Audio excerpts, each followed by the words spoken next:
일본 정부 대변인인 스가 요시히데 관방장관은 지난 8일 한일 관계 악화에 대해 전부 한국에 책임이 있다고 주장했습니다.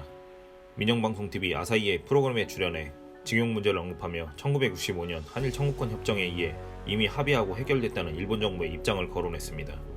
이란 양국의 행정이나 사법부 등 모든 국가기관이 준수해야 하는 것이 기본이다. 거기를 벗어났다고 보도했습니다.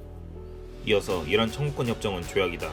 조약이라는 것은 각각 나라의 행정, 입법, 사법, 재판소를 포함한 모든 국가기관이 지켜야 한다고 말했습니다. 또한 위반하는 경우의 규칙은 양국이 우선 협의를 하고 안되면 제3국을 넣어서 중재하는 것이라며 정부는 절차를 밟고 있으나 한국은 응하지 않고 있다고 말하며 사태 해결을 위한 공이 한국에 있다는 입장을 강조했습니다. 그간의 일본 주장에 비해 새로울 것도 없지만 징용 문제를 둘러싼 한일 대립이 첨예해진 직접적인 원인에 주목하지 않은 것으로 평가됩니다.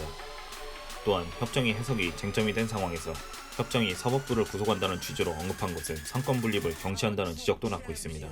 일본 기업이 징용 피해자에게 배상해야 한다는 대법원 명령이 한일 청구권 협정 위반이라는 주장은 협정이 징용 피해자의 손해배상 청구권까지 포함하고 있을 때 성립한다고 합니다. 하지만 협정에 징용 피해자의 청구권이 포함되는지가 쟁점이 되는 재판에서 한국 대법원은 협정 피해자의 손해배상 청구권은 포함되지 않는다고 판단했습니다. 협정 내용에 대한 최종적인 해석 권한은 상권 분립의 원칙에 따라 대법원에 있습니다.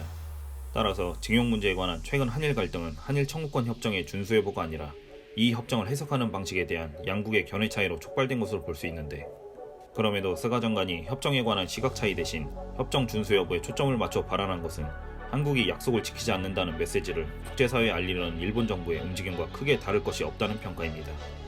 일본은 오래전부터 외교적 전략으로 역사와 경제 양쪽으로 키를 잡고 한국과의 관계에 있어 국제사회에서의 정당성과 우위를 누리려 했으나 2020년 도쿄올림픽을 앞둔 지금 한국의 강한 대처로 실질적인 경제 타격과 함께 방사능 문제, 역사 문제, 올림픽 우길기 허가, 일본 내 여론 변화로 인한 아베 내각의 위기 등 수많은 문제가 쌓여 있습니다. 각각의 사안별로 상식적인 문제 해결을 위해 일본 정부는 올바르고 공정한 자세로 책임을 다해야 할 것입니다. 시청해주셔서 감사합니다.